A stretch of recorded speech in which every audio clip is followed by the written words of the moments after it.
자, 마지막으로 쿠팡 얘기도 좀 해야 될 텐데요. 쿠팡이 그동안 미국 기업이다.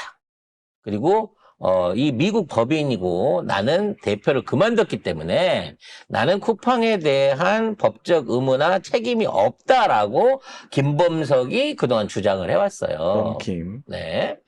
근데 공정위가 이와 관련된 내용들을 조사를 하던 과정 중에 실제적으로 얘가 법인 대표자로서 책임이 없는 사람이 아니라 실질적인 경영자였구나. 실질적인 의장이고 계속해갖고 사실상 의장으로서 활동을 했고 법적 책임이 있는 자였구나라고 하는 거를 밝혀냈다고 합니다. 뭔 내용인지 볼게요. 나 이거 참 꼼꼼하더라고 보니까. 그렇습니다. 자, 우리가 흔히 이제 대기업 집단이 쿠팡이 이제 5년 전에 지정이 네. 됐어요. 그때 이제 그런데 10조를 넘어서면서 지정이 되기 시작했죠. 기본적으로 이제 여기는 뭐 개인 회사가 아니고요. 법인. 그러니까 법적 인격을 가진 그 회사가 동일인이라고 해서 이제 총수 역할을 하는 것처럼 이렇게 구성을 했단 말이에요. 그러니까 개인 회장이 없는 거예요. 없는 거예요. 쿠팡 법인이 미국 법인이 실제적으로 운영을 하는 거였기 때문에 그렇죠. 대표이사가 사람 이름으로는 없다라는 거야. 그렇죠. 근데 중요한 거는 2024년 개정된 시행령에 따라서 이렇게 법인을 동일인, 그러니까 법인이 곧 그 회사다라고 지정을 하려면은 일단 자연인, 총수가 지정될 때와 법인이 지정될 때 기업 집단 범위가 동일해야 되고요. 친족의 국내 계열사 출자, 채무 보증 등이 없어야 되고요. 친족의 임원 재직 등 경영 참여가 없어야 됩니다. 지금 쉽게 말하면 이게 진짜 우리가 법인이 운영하는 거예요. 우리 일개 한 사람이 하는 게 아니에요라고 하려면 그렇지. 아예 그 법인에 소속돼 있었거나 전 경영자가 실제적으로 그 회사 안에서 어떤 임직원을 맡거나 중요한 뭐 의사 결정을 하지 않는다. 하청업체 같은데 임원으로 존재하지 않아야 된다는 거야. 완전히 연관관계를 끊어야 이게 인정될 수 있는 법이었다는 거죠. 자, 그런데 범킴 의장의 동생인 김유석이 부사장급으로 최상위 등급 대우를 받았다라는 겁니다. 비서도 배정이 됐고요. 그다음에 보수도 30억 원을 받았다고 그러죠. 연봉만. 이것저것 해갖고 한 100억 정도를 땡겨갔다고 해요. 심지어 이 사람이 물류 배송 관련 회의를 수백 개 본인이 주최를 했고요. CLS 대표이사 등에게 업무 지시를 하고 실적 점검을 하는 등 사실상 영향력을 행사한 게 확인이 됐답니다. 그래서 공정거래위원회가 이제 더 이상 쿠팡은 국내 법인이 동일인이 아니라 범킴이 동일인이다라고 이야기를 했습니다. 그 얘기는 뭐냐면 현재 있는 쿠팡 사태나 앞으로 이루어질 법적 책임 공방, 손배 공방에 있어서 대표자로서 그렇죠. 쿠팡 법인의 대표자로서 김범석이 법적 책임과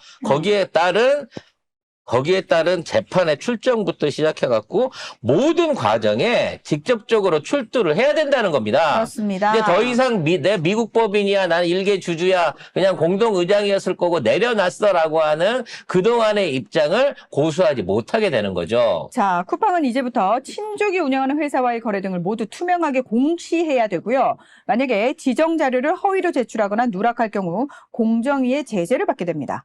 즉 영업정지를 당할 수밖에 없는 상황을 만들어 놨다는 겁니다. 그러니까 이런 거 다 책임을 총수 개인이 져야 된다는 맞습니다. 결국에.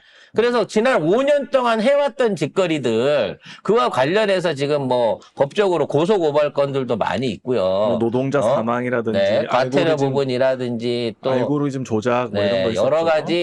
여러 가지 광고 강요부터 시작해갖고 불공정 하도급 또는 돈 안 주고 퉁친 거 받을 돈을 갖다가 대출해주는 형태라고 이자놀이한 거 한두 가지가 아니었는데 여기에 대한 고소인으로 피고발인으로 이제는 김범석이 나설 수밖에 없다는 거고요. 나 미국 사람인데 라고 미국에 있어도 이거는 국내 법인이고 국내법이기 때문에 구인이 가능합니다.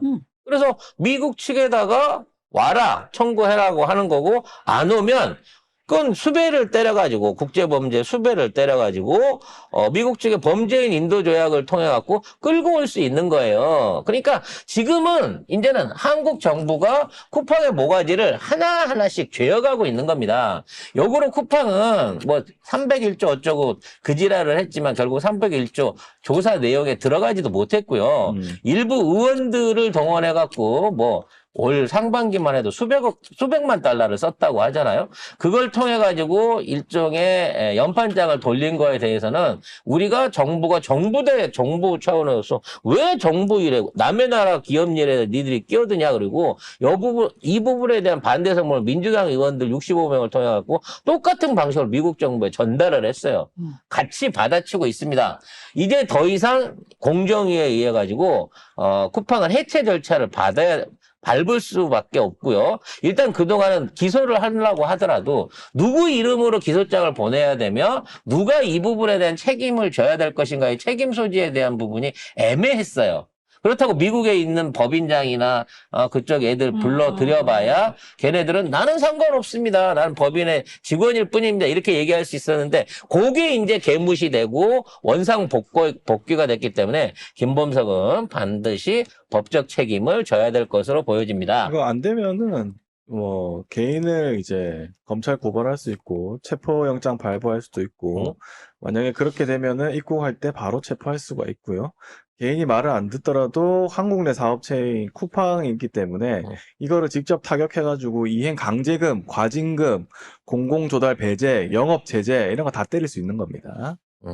쿠팡을 확실하게 망하게 만들 수 있는 권한을 공정위가 일단 쥐었다라고 보시면 됩니다. 네, 여러분 그리고 탈팡하세요. 공정위 너무 일 잘해요. 네, 단합 밝혀낸 것부터 시작해갖고 공정위들이 지금 그동안 없었던 날카로움과 어떤 기업정의 실현을 해나가고 있는 거고요. 이러한 예가 지금 100개가 넘는 공시 의무 조항을 갖고 있는 대기업들한테 야 이게 옛날처럼 안 통하는구나. 아무리 비싼 로펌을 쓰고 온갖 협잡질을 해봐도 이제 대한민국 공정위한테 안 되는구나라는 경종을 울리고 있다라고 생각이 듭니다. 여기서 범죄인 되면 미국에서 범죄인이 되기 때문에 그 미국에 있어도 그 범죄인 인도 조항에 따라 가지고 여기서 그 같이 데려올 수 있게 되거든요.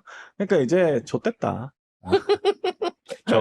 우리 방송만에 할 수 있는 매우 전문 용어의 표현이죠. 넌 좆된 거야, 씨. 갑자기 쓴 거지, 이제. 갑자기 그거 생각나나요? 그 범죄도시에서 너 납치된 거야, 이것처럼. 너 이제 좆된 거야, 권수 너는. 아유, 그래. 뭐, 한번 할 수 있으면 더 로비 해봐. 돈 좀 더 쳐발라봐, 한번.